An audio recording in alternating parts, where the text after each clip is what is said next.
April 13, 2026. Just before sunrise, the streets near Newburgh were quiet, almost eerily still. The kind of silence that usually means nothing is about to happen. A single vehicle moved steadily through the early morning light. No speeding, no swerving, no sign that anything was wrong. To anyone watching, it was just another driver starting the day. But what no one could see was that this moment had been building for years. Inside that car sat a man who had crossed borders to escape justice. A man who, according to authorities, had vanished without a trace. And in just a few seconds, his entire world was about to collapse. His name is Alejandro Perla Cruz. To the average person in the United States, that name meant nothing. There were no headlines, no public alerts, no widely known manhunt. But thousands of miles away, in El Salvador, that same name carried serious weight. Authorities there had reportedly been searching for Cruz for years. He was wanted in connection with homicide and narcotics trafficking, two charges that,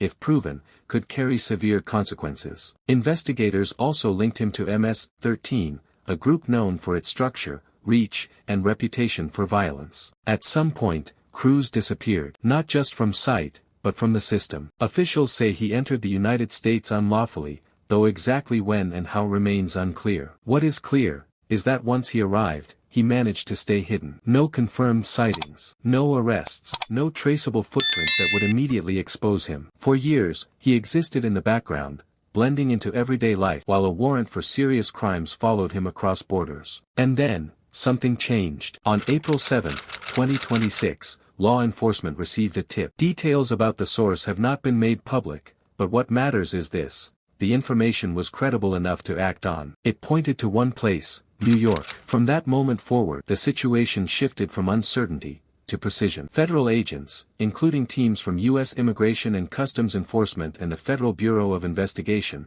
began working together behind the scenes. This wasn't a case they could rush. If Cruz truly had ties to organized crime, the risks were high. Any mistake could lead to escape, or something worse. So instead of immediate action, they built a plan. They observed, they verified, they waited for the right moment. Because in operations like this, timing isn't just important, it's everything. 6 days later, that moment arrived. April 13th, just before 6 a.m. While most of the city was still asleep, agents moved into position near Newburgh. But this wouldn't be a raid. No doors would be kicked in. No sirens would announce their presence. Instead, they chose a quieter approach, something far more controlled. A pretextual traffic stop. To anyone nearby, it looked routine. A simple stop on an early morning road. The kind of interaction people see every day and quickly forget. But behind the scenes, every detail had been planned. The vehicle was identified. The timing was precise. The agents knew exactly who they were looking for. As the stop was initiated, tension hung in the air. Because even with preparation,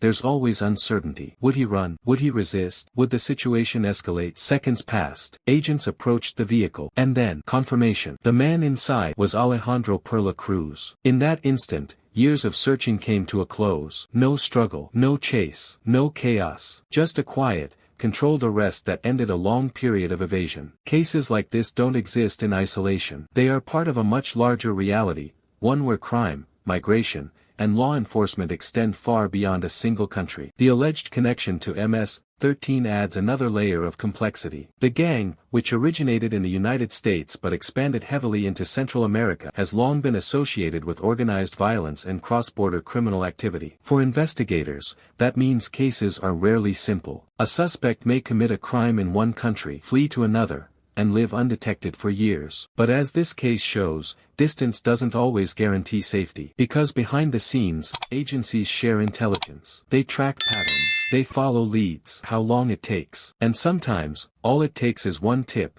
to bring everything back into motion. After the arrest, Cruz was taken into custody by U.S. Immigration and Customs Enforcement. He is now facing removal proceedings, which could result in his deportation to El Salvador. If that happens, he would then face the charges that have been waiting for him, charges that have yet to be tested in court. It's important to remember, at this stage, these are allegations. The legal process will determine the outcome. But what cannot be disputed, is that after years of avoiding capture, his time on the run has come to an end. For some, crossing a border feels like starting over. A new place, a new identity, a chance to leave the past behind. But cases like this tell a different story. Because no matter how far someone goes, no matter how long they stay hidden, the past has a way of catching up. And sometimes, It happens when you least expect it. On a quiet road, in the early hours of the morning, when everything seems normal. What do you think? Should fugitives always be returned to the country where the crime was committed, or handled where they're found? Let me know in the comments, and follow for more real true crime stories.